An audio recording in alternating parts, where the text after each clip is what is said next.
चलिए आज एक दिलचस्प रियल एस्टेट प्रोजेक्ट पर नजर डालते हैं।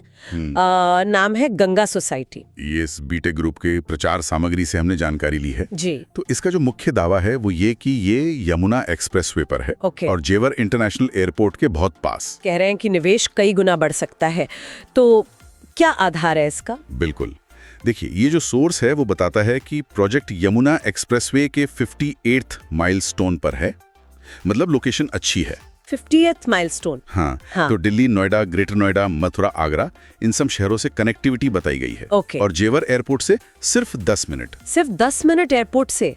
ये तो काफी सुविधाजनक लगता है सुनने में। जी, लोकेशन को ही वो सबसे बड़ा प्लस पॉइंट बता रहे हैं। अच्छा, और प्रोजेक्ट खुद कितना बड़ा है, मतलब अंदर क्या क्या है? प्रोजेक्ट करीब 200 बीघा जमीन पर है, मतलब लगभग समझ लीजिए 124 एकड़। ओके, काफी बड़ा एरिया है। हाँ, और इसमें रहने के लिए मतलब रेजिडेंशियल और दुकान वगैरह के लिए कमर्शियल, दोनों तरह के प्लॉट्स है। साइज क्या है इनके? रेजिडेंशियल वाले 50 गज से शुरू होते हैं, 100, 150, 200, 400 गज तक के हैं, और कमर्शियल वाले 60 गज से 250 गज के बीच। अच्छा, गज मतलब स्क्वायर यार्ड है ना? जी हाँ, लगभग 9 स्क्वायर फीट। और इन प्लॉट्स की कीमतें? ये जानना जरूरी है। हाँ, कीमतें अलग अलग हैं, मतलब प्लॉट कैसा है, कहाँ है, उस हिसाब से। सोर्स के मुताबिक जो नॉर्मल रेजिडेंशियल प्लॉट है वो करीब 16,000 रुपए प्रति गज। 16,000, ठीक है। हाँ, और अगर कोई कॉर्नर वाला मतलब एल टाइप या 40 फीट चौड़ी सड़क वाला लेता है तो वो है 17,500 रुपए प्रति गज। अच्छा, थोड़ा महंगा। और कमर्शियल का क्या हिसाब है? कमर्शियल की स्टार्टिंग है 19,000 रुपए प्रति गज, एल टाइप वाला कमर्शियल 20,500। ओके। और जो सबसे महंगा है करीब 22,000 रुपए प्रति गज, वो उन प्लॉट्स का है जो बिल्कुल सामने 60 फीट वाली फ्रंट सर्विस रोड पर है। अच्छा, उनकी विजिबिलिटी ज्यादा होगी शायद। जी बिल्कुल, एक्सेस और विजिबिलिटी बेहतर मानी जाती है। तो ये तो हुई प्रोजेक्ट की बात, लेकिन रियल एस्टेट में जैसा हम जानते हैं आसपास क्या हो रहा है वो बहुत मैटर करता है। सोर्स इस बारे में क्या बताता है? हाँ, इसी पर सबसे ज्यादा जोर दिया गया है।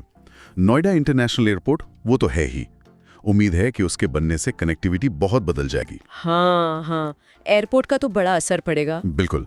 फिर रैपिड मेट्रो की बात है, एक प्रस्तावित फिल्म सिटी है। Film city? अच्छा। जी, मेडिकल डिवाइस पार्क, पतंजलि का फूड और हर्बल पार्क, और एक मल्टी मॉडल लॉजिस्टिक हब भी। ये सब प्रस्तावित हैं या बन रहे हैं, ऐसा सोर्स कहता है। अरे वाह, फिल्म सिटी, लॉजिस्टिक पार्क, ये तो काफी बड़े प्रोजेक्ट्स लग रहे हैं। इनका क्या मतलब है इलाके के लिए? बिल्कुल, सोर्स का इशारा यही है कि ये सिर्फ नाम नहीं है, ये रोजगार लाएंगे, इकोनॉमिक एक्टिविटी बढ़ाएंगे। जैसे फिल्म सिटी से हजारों नौकरियां आ सकती हैं। हाँ, सही बात है, उससे जुड़े बिजनेस भी तो बढ़ेंगे। जी, लॉजिस्टिक हब से माल ढुलाई बढ़ेगी। इसके अलावा F1 ट्रैक है वहाँ, नाइट सफारी है, और गौतम बुद्ध यूनिवर्सिटी, गलगोटिया यूनिवर्सिटी, ये सब भी आकर्षण के तौर पर गिनाए गए हैं।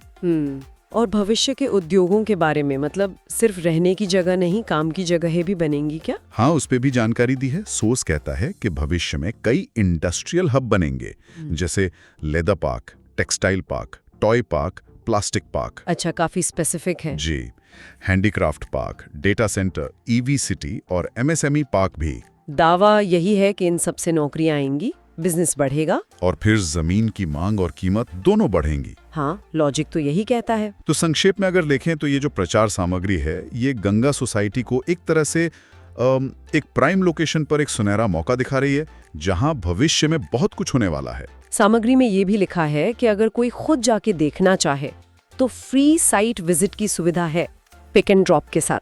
हाँ, वो भी मेंशन किया है। और संपर्क के लिए नीतीश कुमार का नंबर दिया है 881045000027। जी, बस यहाँ एक बात ध्यान रखने वाली है, ये जानकारी जैसा हमने कहा प्रचार सामग्री से है। हाँ बिल्कुल। तो जाहिर है वो प्रोजेक्ट को बेस्ट लाइट में ही दिखाएगी।